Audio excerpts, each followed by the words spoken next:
Hey everybody, this is Sasha again, and please forgive my toothless grin.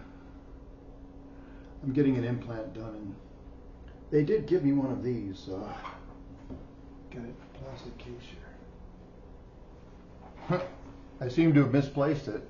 It's just like a little retainer thing, and it puts a fake tooth right up in here. It makes you look normal, but we're not going to worry about that. I just wanted to talk to you about one of the holy grails of playing the violin that I struggled with for many, many years. I took over 30 major orchestra auditions throughout the course of my entire career and lost 90% of them. And the reason why I did is because there was that one little last amount of intonation I just couldn't get straight. Till I took some lessons with a guy named Bill Steck, who was the concertmaster of National Symphony for many years. Really great guy. He has passed on to the next world now, but he showed me something. I'm going to try to demonstrate it. It's pretty simple.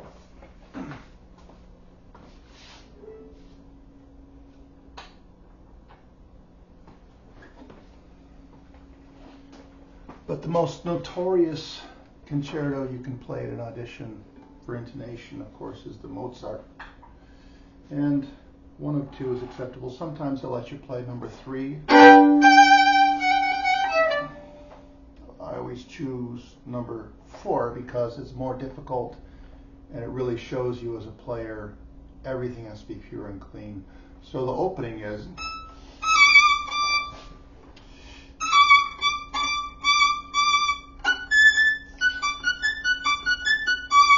goes on and on.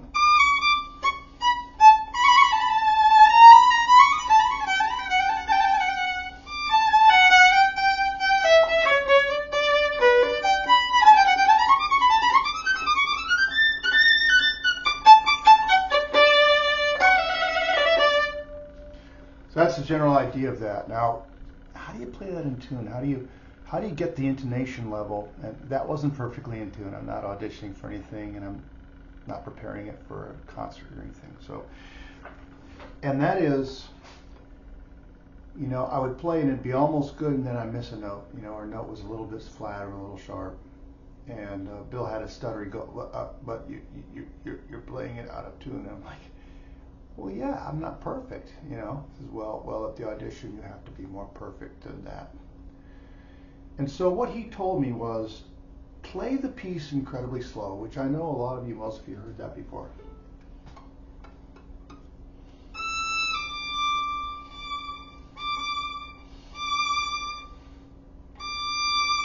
Now let's say I'm playing it incredibly slow, and that high note, this is the most important thing. In the beginning of the Mozart, it's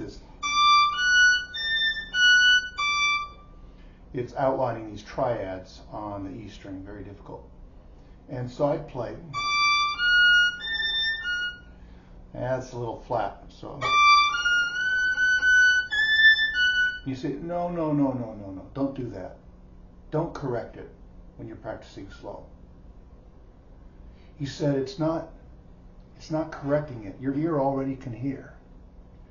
It is the journey from the note that's in tune to the note that's out of tune. So we go a little flat, a little sharp, a little almost. When you think it's in tune, check it against the open string.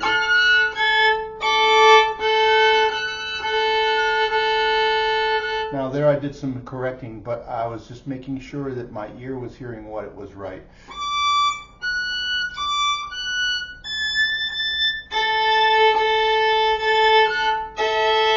Helps if your violin's in tune.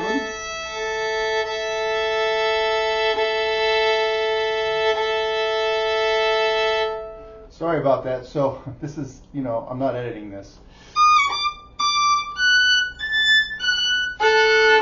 Another thing is, when you're outlining these and you have a resonant string below and you play it in tune, that string tends to vibrate. Now if I'm a little out of tune here, see how it doesn't ring very well, but when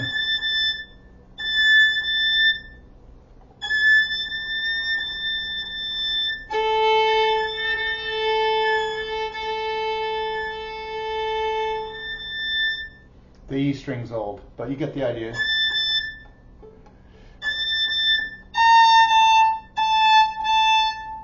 Hear how that rings? That's a closer octave to the open A. So, but if I play a little